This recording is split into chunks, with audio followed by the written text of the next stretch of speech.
Lesson 58, Part 1. Topic: the presence of spiritual entities in the physical dimension where you are. Greetings, brothers and sisters. Here I am, and I wanted to talk to you about the interesting topic of the presence of spiritual entities in certain physical locations in the physical dimension where you live.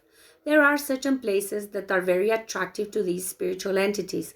These places tend to have a similar type of energy, which is usually telluric energy or psychic energy, created by some incident that occurred there involving people who were alive at the time. This incident generated a large amount of psychic energy, which, when concentrated in a place where certain characteristics, when psychic energy concentrate, causes it to grow, becomes permanent, and attracts other spiritual entities. Alternatively, those already present in the place may become stronger, and ultimately they may attract another group of spiritual entities. Let's proceed in order. To avoid complications, because this is a topic I want to address in several lessons, let's begin with the case where a place has a high concentration of telluric energy. This high concentration of telluric energy often attracts spiritual entities of all kinds, seeking sustenance, so to speak. They extract this sustenance from the reincarnated beings that live there. Many entities find this energy appealing. The spiritual entities that come to feed are usually well-intentioned.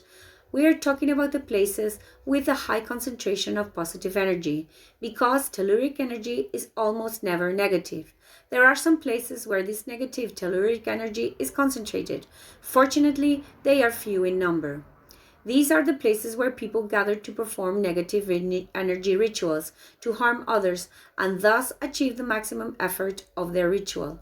I won't reveal their locations, but if you have meditated sufficiently, you can recognize them. They are places of great darkness where it feels very cold. In places where telluric energy is positive and the accompanying magnetic anomaly is also positive, encounters can occur between spiritual entities and living beings who visit these places. If you go with the appropriate equipment, you can capture these encounters with your technological devices to record information, whether in the form of audio, video, magnetic anomalies, energy field measurements, or ultraviolet and infrared radiation. There are many types. All these technologies can capture information from these places. You will capture orbs, elongated, amorphous shapes, but all will be pure energy and white in color. Likewise, in these places where positive energy is concentrated, there are usually sanctuaries of some religion, or they are places that have been used for a very long time by other human beings to encounter the divine. They may be caves or simply open-air locations. They may be a prehistoric monument, a large stone, or some sign left by an ancient civilization that marks the place for its energetic significance. These places are generally very good for positive creative magic. As for negative magic, you already know what happens. I have already given a lesson on this topic. These are the places where people who want to perform positive rituals gather. Another possible type of place is one with strong telluric energy and strong magnetic anomaly, and where an event has occurred that is related to an individual or group of individuals. This event can be positive or negative. The psychic energy created in this place is amplified, making it permanent and preventing its level from decreasing for a very long time. Therefore, these places are also very attractive to spiritual entities. These places are very visible from the astral dimensions. They will appear with a lot of energy and can be various colors, not just white. In these places, if the energy is powerful enough, psychic energy is amplified to extraordinary levels, and if spiritual entities wish to manifest themselves, they can do so in various ways. The simplest is through manifestation by some physical means, or by modifying the physical environment that surrounds them. I am referring to the manipulation of objects in that place, such as moving objects or throwing objects, changing their shape, or causing them to have some kind of luminescence.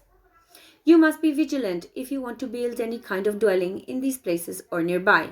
You may experience the side effects of the presence of these spiritual entities and the accumulated psychic energy. The house may become uninhabitable, especially if negative spiritual entities are most abundant in this place. If positive spiritual entities are most abundant, Only good feelings will be felt. There will be no pain, no fear, no sense of rejection towards the inhabitants of that place, of that newly built house. And if the occupants are liked by the spiritual entities, they will try to communicate with them. In any case, they will make themselves understood. There is always some human who is receptive, or if not, they will do everything possible to meet someone who can understand them. End of lesson 58, part 1.